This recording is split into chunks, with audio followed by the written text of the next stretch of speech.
फिर से आपका स्वागत है मेरी क्लास इजी केमिस्ट्री पॉइंट पर।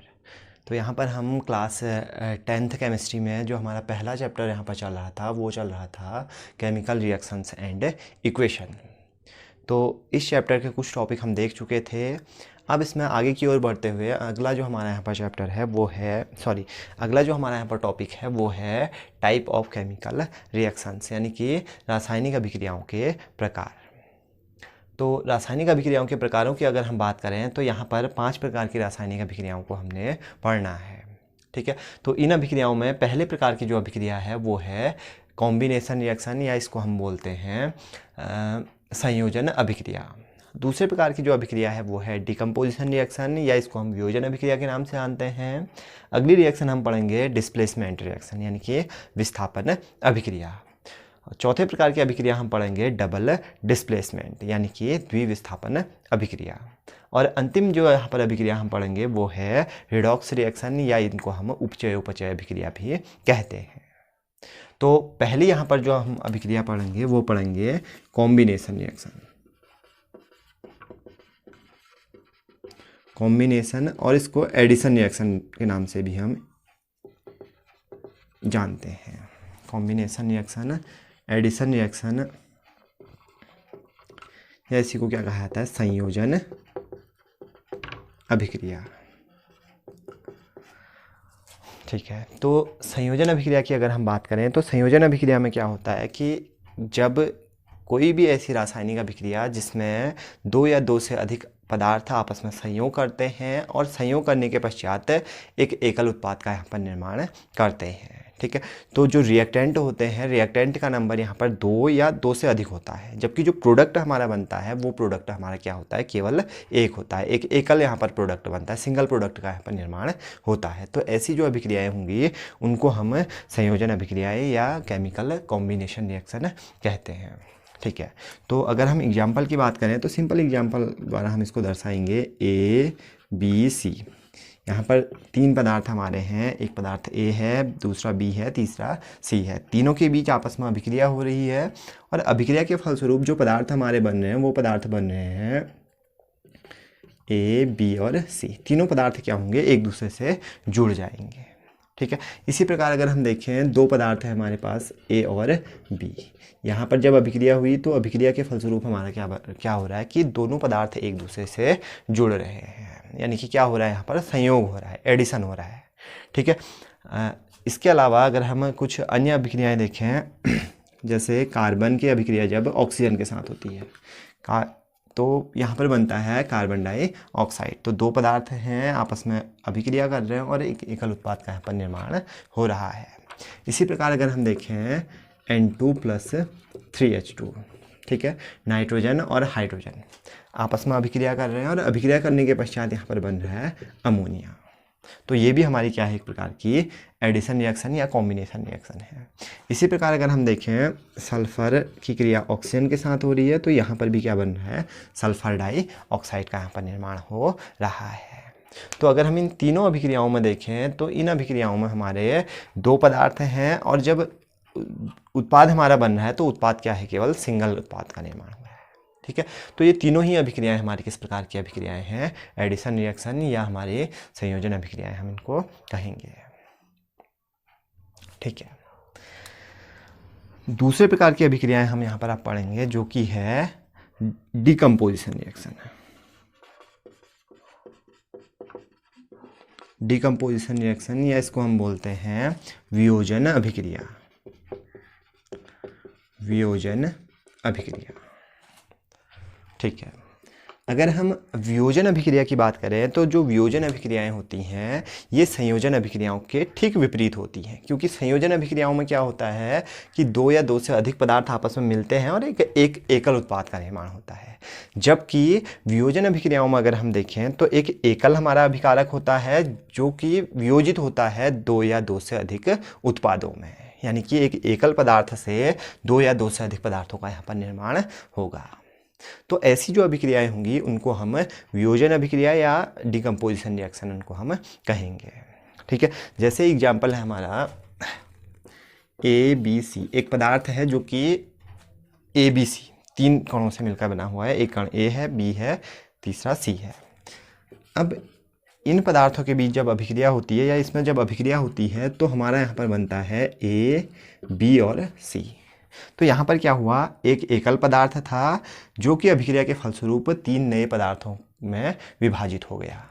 तो ऐसी जो अभिक्रियाएं होंगी जिसमें एकल अभिकारक 2 या 2 से अधिक उत्पादों का निर्माण करेंगे, तो ऐसी अभिक्रियाओं को हम किस नाम से जानते हैं, वियोजन अभिक्रियाओं के नाम से जाना जाता है। ठीक है, जैसे एग्जाम्पल है यहाँ पर कैल्शियम कार्बोनेट। इस कैल्शियम कार्बोनेट को जब गर्म किया जाता है तो ये टूट जाता है कैल्शियम ऑक्साइड में और इसके अलावा कार्बन डाइऑक्साइड में। तो यहाँ पर हमारा एक एकल अभिकारक था जो कि किस में टूट रहा है, यहाँ पर 2 या 2 से अधिक उत्पादों में टूट रहा है। तो ऐसी जो अभिक्रियाएं होती हैं जहाँ पर एक एकल अभिकारक 2 या 2 से अधिक उत्पादों में टूटता है या वियोजित होता है, तो ऐसी अभिक्रियाओं को किस नाम से जाना जाता है, डिकम्पोजिशन रिएक्शन, या इनको हम वियोजन अभिक्रियाएं कहते हैं।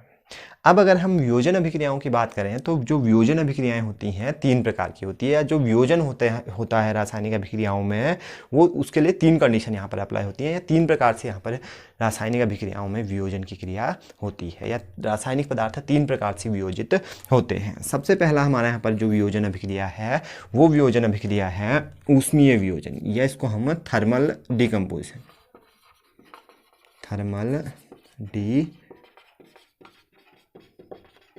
थर्मल डिकम्पोजिशन, या इसको हम बोलते हैं ऊष्मीय वियोजन, ऊष्मीय वियोजन। दूसरे प्रकार की जो रिएक्शन है वो है फोटोकेमिकल वियोजन, फोटोकेमिकल डिकम्पोजिशन, या इसको हम बोलते हैं प्रकाश रासायनिक वियोजन। और तीसरे प्रकार की हमारे यहाँ पर जो वियोजन अभिक्रियाएं हैं वो वियोजन अभिक्रियाएं हैं विद्युत वियोजन या इलेक्ट्रिक डिकम्पोजिशन या विद्युत वियोजन। ठीक है, तो जो वियोजन अभिक्रियाएं होती हैं वो 3 प्रकार की होती हैं, थर्मल डिकम्पोजिशन, फोटोकेमिकल डिकम्पोजिशन और इसके अलावा इलेक्ट्रिक डिकम्पोजिशन। तो पहले प्रकार की यहाँ पर डिकम्पोजिशन रिएक्शन है जो कि है थर्मल डिकम्पोजिशन रिएक्शन।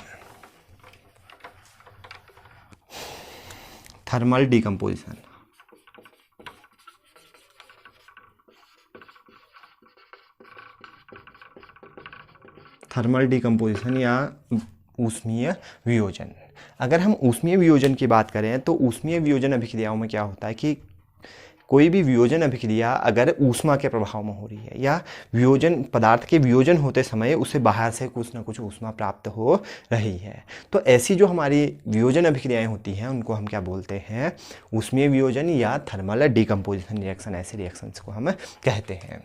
जैसे अगर हम एग्जाम्पल की बात करें, कैल्शियम कार्बोनेट एक रासायनिक पदार्थ है। इस रासायनिक पदार्थ को जब हम बहुत उच्च ताप पर गर्म करते हैं तो गर्म करने पर ये डिकम्पोज हो जाता है कैल्शियम ऑक्साइड में और इसके अलावा कार्बन डाइऑक्साइड हमको यहाँ पर प्राप्त होता है। तो यहाँ पर देखो डिकम्पोजिशन रिएक्शन हो रही है और वो डिकम्पोजिशन रिएक्शन हो रही है ऊष्मा की उपस्थिति में। इसको हम बाहर से ऊष्मा दे रहे हैं जिसके कारण ये डिकम्पोज हो रहा है कैल्शियम ऑक्साइड में और इसके अलावा कार्बन डाइऑक्साइड में। तो ऐसी जो डिकम्पोजिशन रिएक्शन होगी जहाँ पर बाहर से ऊष्मा दिया जाएगा और ऊष्मा के प्रभाव में अगर डिकम्पोजिशन रिएक्शन हो रही है तो ऐसी डिकम्पोजिशन रिएक्शन को हम थर्मल डिकम्पोजिशन रिएक्शन कहते हैं। दूसरे प्रकार की जो डिकम्पोजिशन रिएक्शन है वो है फोटोकेमिकल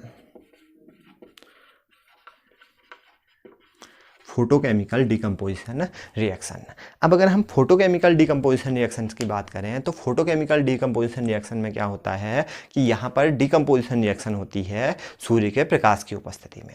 अगर डिकम्पोजिशन रिएक्शन या वियोजन अभिक्रिया सूर्य के प्रकाश की उपस्थिति में हो तो ऐसी जो अभिक्रिया होती है उसको हम क्या बोलते हैं, फोटोकेमिकल डिकम्पोजिशन रिएक्शन को कहा जाता है। जैसे अगर हम एग्जाम्पल देखें इसका, तो जब AgBr इसको जब सूर्य के प्रकाश की उपस्थिति में रखा जाता है तो ये कन्वर्ट हो जाता है सिल्वर में और इसके अलावा Br2 यहाँ पर हमको प्राप्त होता है।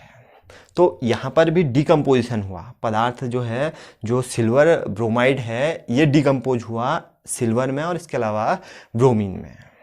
तो जब डिकम्पोजिशन हुआ तो वो डिकम्पोजिशन किसकी उपस्थिति में हुआ? सूर्य के प्रकाश की उपस्थिति में हुआ। इसी प्रकार अगर हम देखें, जब हाइड्रोजन की क्रिया क्लोरीन के साथ की जाती है,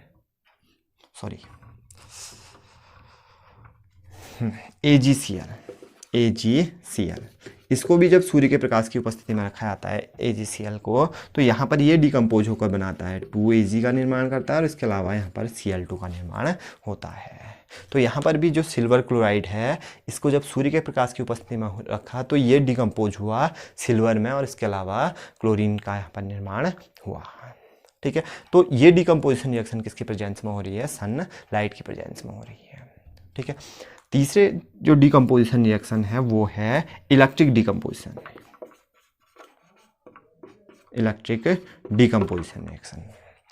तो इलेक्ट्रिक डिकम्पोजिशन रिएक्शन की बात करें तो जब डिकम्पोजिशन रिएक्शन इलेक्ट्रिसिटी के प्रेजेंस में होती है या विद्युत की प्रेजेंस में होती है, तो ऐसी जो डिकम्पोजिशन रिएक्शन होती हैं उनको हम क्या बोलते हैं? इलेक्ट्रिक डिकम्पोजिशन, या इनको हम विद्युत वियोजन अभिक्रिया कहते हैं। अगर हम इस अभिक्रिया की बात करें तो वाटर, जल को जब बहुत उच्च ताप पर उसमें इलेक्ट्रिसिटी फ्लो की जाती है, वाटर है इसमें इलेक्ट्रिसिटी फ्लो की जाती है, इलेक्ट्रिक करंट जब इसमें हम फ्लो करते हैं, इलेक्ट्रिक करंट जब हम इसमें फ्लो करते हैं तो ये डिकम्पोज हो जाता है H2 में और इसके अलावा O2 में। ठीक है, तो यहाँ पर अगर हम देखें, एकल हमारे पास अभिकारक था, हमने इसमें इलेक्ट्रिक करंट फ्लो किया तो ये किस में कन्वर्ट हुआ? हाइड्रोजन और इसके अलावा ऑक्सीजन में। ठीक है, तो यहाँ पर डिकम्पोजिशन किसके कारण हुआ? इलेक्ट्रिसिटी के कारण हुआ। ठीक है, तो ऐसी जो डिकम्पोजिशन रिएक्शन होगी उसको हम क्या बोलेंगे? इलेक्ट्रिक डिकम्पोजिशन, या इसको हम बोलेंगे विद्युत वियोजन। ठीक है, तो सिंपल है, अगर हम तीनों को देखें, अगर ऊष्मा के प्रभाव में डिकम्पोजिशन हो रहा है या वियोजन हो रहा है तो ऊष्मीय वियोजन, और अगर प्रकाश की उपस्थिति में वियोजन की अभिक्रिया हो रही है तो उसको हम प्रकाशीय वियोजन कहेंगे। और इसके अलावा अगर विद्युत धारा की उपस्थिति में डिकम्पोजिशन रिएक्शन या वियोजन अभिक्रिया हो रही है तो ऐसी अभिक्रिया को हम विद्युत वियोजन अभिक्रिया।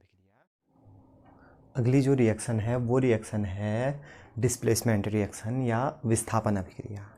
अगर हम विस्थापन अभिक्रिया की बात करें तो विस्थापन अभिक्रिया में क्या होता है कि कोई जब ऐसी अभिक्रियाएं, जबकि अभिक्रिया के दौरान अभिकारक पदार्थ में से किसी एक अणु का कुछ आयन या एक अणु के का जो आयन होता है वो विस्थापित होकर दूसरे अणु की ओर या दूसरे परमाणु की ओर चला जाता है और उत्पाद का निर्माण होता है। तो ऐसी जो अभिक्रियाएं होती हैं उन अभिक्रियाओं को हम विस्थापन अभिक्रिया के नाम से जानते हैं। ठीक है, तो एक सिंपल अभिक्रिया द्वारा हम इसको पहले समझने का प्रयास करते हैं। एक अभिकारक है A, इसकी अभिक्रिया हो रही है B और C के साथ।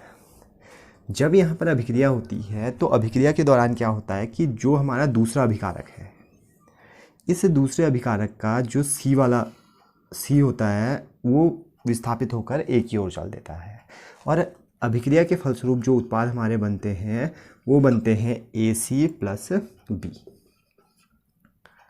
ठीक है, तो अभिक्रिया में हमारा क्या हो रहा है कि अभिक्रिया के दौरान अभिकारकों में से एक अभिकारक का कुछ जो भाग है वो विस्थापित होकर दूसरे अभिकारक की ओर चला जा रहा है।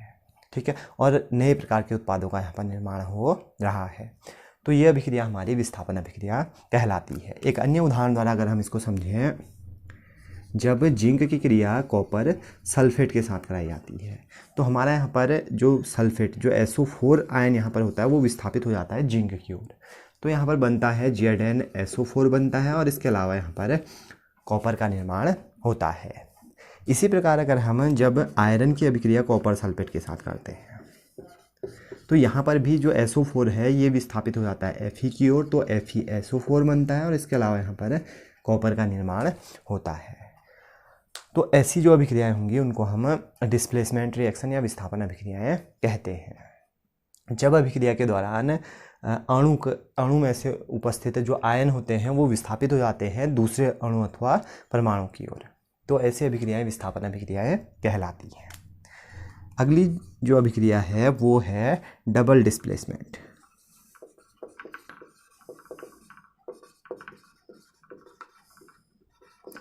डबल डिस्प्लेसमेंट या हम इसको बोलते हैं द्विविस्थापन अभिक्रिया। द्विविस्थापन अभिक्रिया में हमारे जब हमारे दो या दो से अधिक प्रकार के जो अभिकारक पदार्थ होते हैं उनके बीच जब रासायनिक अभिक्रिया होती है, तो रासायनिक अभिक्रिया के दौरान अगर हमारे पदार्थ में उपस्थित कणों की अदला बदली हो या आदान प्रदान हो कणों का, तो ऐसी जो अभिक्रियाएं होती हैं उन अभिक्रियाओं को हम डबल डिस्प्लेसमेंट रिएक्शन या द्विविस्थापन अभिक्रियाएं कहते हैं। ठीक है, तो इसको भी एक सिंपल एक रिएक्शन द्वारा हम समझेंगे। दो पदार्थ है हमारे पास, एक है AB और सेकंड है C और D। AB और CD दो पदार्थ हैं, इनके बीच जब रिएक्शन होती है तो रिएक्शन के दौरान क्या होता है कि D वाला जो भाग होता है, CD में से जो D वाला भाग होता है वो विस्थापित हो जाता है A की ओर, और इसके अलावा AB में जो B वाला भाग है वो विस्थापित हो जाता है C की ओर। तो नए पदार्थ जो बनते हैं वो बनते हैं AD प्लस CB। ठीक है, तो अभिक्रिया के दौरान क्या हुआ, यहाँ पर कणों का या आयनों का क्या हुआ, आदान प्रदान हुआ, और आदान प्रदान होने के फलस्वरूप नए प्रकार के उत्पादों का निर्माण हुआ। तो ये इस प्रकार की अभिक्रियाएं द्विविस्थापन अभिक्रियाएं कहलाती हैं। एक रासायनिक अभिक्रिया द्वारा इसको हम समझेंगे।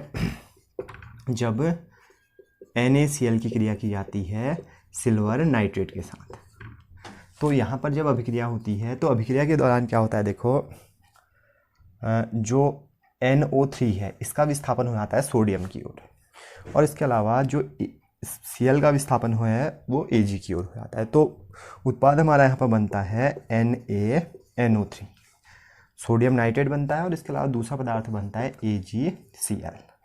तो कणों की क्या हो रही है, यहाँ पर अदला बदली हो रही है। ठीक है, इसी प्रकार जब बेरियम क्लोराइड की क्रिया होती है सोडियम सल्फेट के साथ, तो यहाँ पर भी अभिक्रिया के दौरान क्या होता है, जो SO4 होता है ये Ba की ओर शिफ्ट हो जाता है, और इसके अलावा यहाँ का जो Cl है वो Na की ओर शिफ्ट हो जाता है, और उत्पाद हमारे बनते हैं यहाँ पर 2NaCl प्लस BaSO4।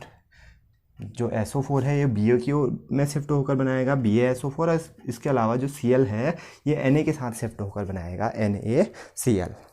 तो ये दोनों ही अभिक्रियाएं हमारी कैसी हैं, द्विविस्थापन अभिक्रियाएं हैं, क्योंकि यहाँ पर कणों की अदला बदली हो रही है या कणों का आदान प्रदान।